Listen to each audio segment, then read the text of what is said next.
Guys अस्सलाम वालेकुम। मैं अपने चैनल में आप लोगों को स्वागत करती हूँ, वेलकम करती हूँ। और बेल आइकन जरूर दबा दीजिएगा। आप लोग मेरे फैमिली की तरह है, इसलिए लाइक और सब्सक्राइब जरूर कर दीजिएगा। जानते इमाम नदवी राइटर ही को क्या कहा जाता है? मुसन्निफ कहा जाता है।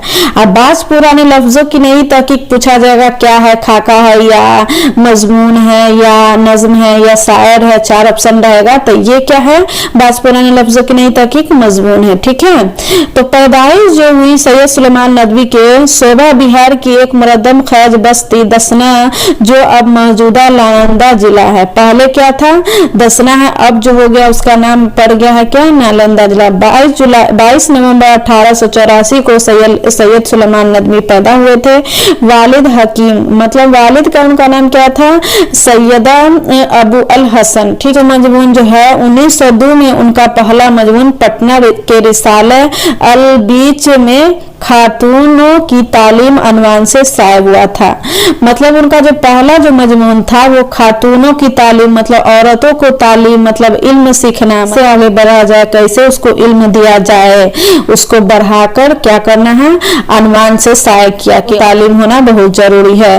उसी साल रायपुर में उनका एक मजमून आखिर वक्त शाया हुआ। ठीक है, उसी साल उसका 2 मजमून शाया हुआ।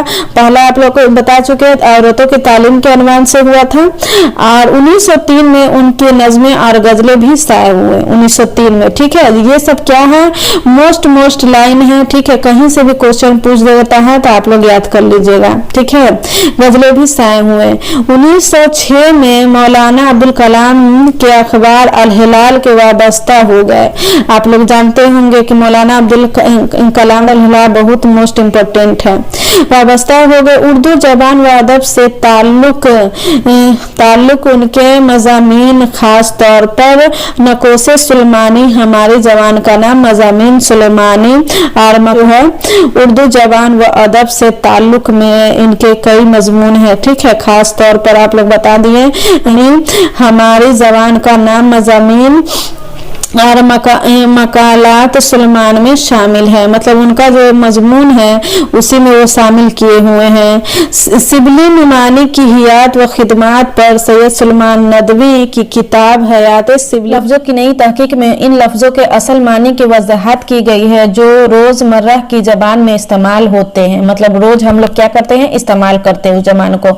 मसलन सुर्खी हो गया, नहार मुंह हो गया, अहदी हो गया, अड़कलई और ईसाई। अब चलते हैं। भूख तोड़ने की इस्तिलाह क्या है? पहला क्वेश्चन है, भूख तोड़ने की इस्तिलाह क्या है? तो नाश्ता है। ठीक है, दूसरा क्वेश्चन रहेगा, सैयद सुलेमान नदवी कितने जबानों को माहिर थे? तो सैयद सुलेमान नदवी 2 जबानों के माहिर थे। तीसरा क्वेश्चन रहेगा, अरबी में नाश्ता को क्या कहते हैं? तो अरबी में नाश्ता को फतूर कहा जाता है। ठीक है, फतूर। ठीक है, फतूर कहा जाता है, फतूर कहा जाता है। नहार मतलब नहीं खाया हुआ, और आहार मतलब गिजा को कहते हैं। ठीक है, ने को कहते हैं। ठीक है, सुखी सियाही को कहते हैं। अहदी के मानी हमारे जबान में सुस्त और काहिल के है। ठीक है, यहाँ सुर्खी से क्या मुराद है? तो सुर्खी से मुराद ये है कि कलम से हम लोग लिखते हैं ना, वही हो गया। ठीक है, सुर्खी पहले के जमाने। अहदी और अहदी के फर्क बताइए। अहदी मतलब क्या होगा? अकेला। ठीक है, जो आदमी अकेला रहता है, खा पी लेता है और फिर सुस्त होकर सो जाता है, कोई काम काज का नहीं है, उसी को कहा जाएगा अहदी।